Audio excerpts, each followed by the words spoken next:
Hi, my name is Trey Dean. I'm a support engineer here at U1 Solutions. Today I'm going to be showing you how to set up your first integration from Excel to GP in SmartConnect on-prem.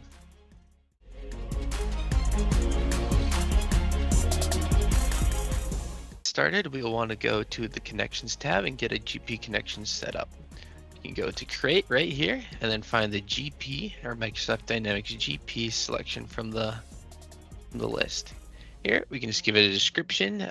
Any old description will work. I can just call it GP connection. That'll work. So the next setting is GP version. My GP version is 2018. Obviously, select the one that you have. Then you'll move on to the server. This is basically the server that you have your GP database set up on. So yeah, in SQL, you'll see this server. Just copy and paste it in here. This is what mine looks like. Yours will probably look somewhat similar. Then you'll just find the Dynamics DB database. Mine's called DYN 2021. Pretty simple, self-explanatory. Enter those in. Then you'll want to select Use Credentials here. And I just use the SQL user SA for system admin, and then I enter my password in, and then that should work out good. So now I can go, I ignore these other settings and I just jump straight to default company, and it should let me select Fabricam, and it does. Once you've done that, you basically filled out everything you need for the GP connection. You don't need to bother with rerun install, but you can just hit save and it should work as expected. It'll do a little bit of an install right there, and you'll have GP installed correctly, or GP connection installed and running. So now we can move over to the data source tabs, hit create. Again, I have an Excel file here. Let me just show you it real quick. Employees GP. I'm just basically going to add an employee into GP.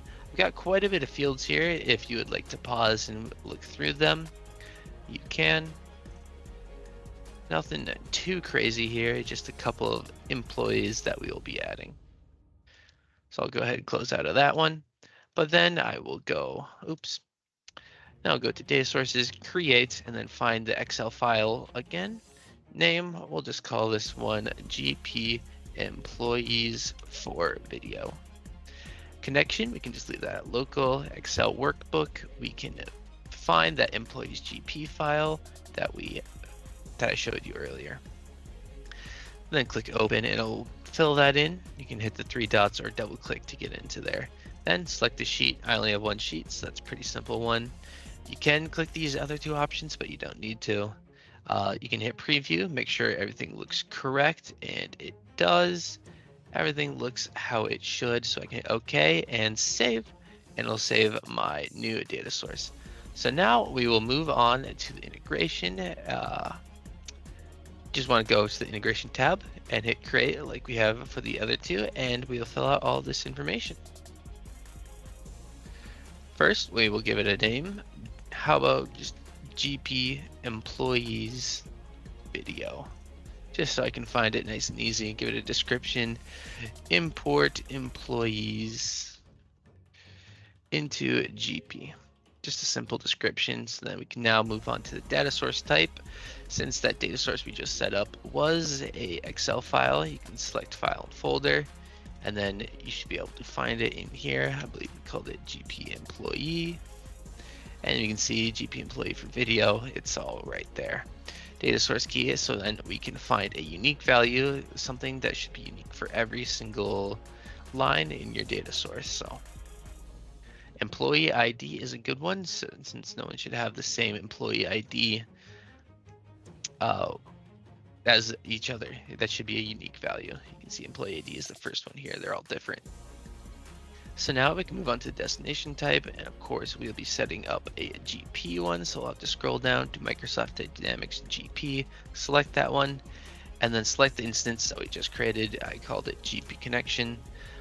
Then we'll need to find the employees node in here. So the node is going to be under the group, and the group is going to be called payroll. So it is actually right here under payables, and then I can find that employees node under payroll. I just like to search it here, make sure I get the right one. Employees does look correct. Destination type normal. We just want to leave it at normal. Otherwise, you're sending it to file and it won't go to GP. Companies, you can select the GP company that you want to send it to. The default is going to work for me. So I can finally go into the Create Employee tab. You can double click to get into here to start the mappings. So there is a lot of mappings here. We might just want to speed this up, but basically all you'll be doing is dragging and dropping on the appropriate fields. You can see employee ID to employee ID, last name to last name, first name to first name. It's pretty simple. And then you can also use the select or this drop down by just clicking on this field and then finding the social security number. How about right here? And we can just fill that in. So I will go ahead and fill in the rest of these. If we want to speed up the video, that would be fine.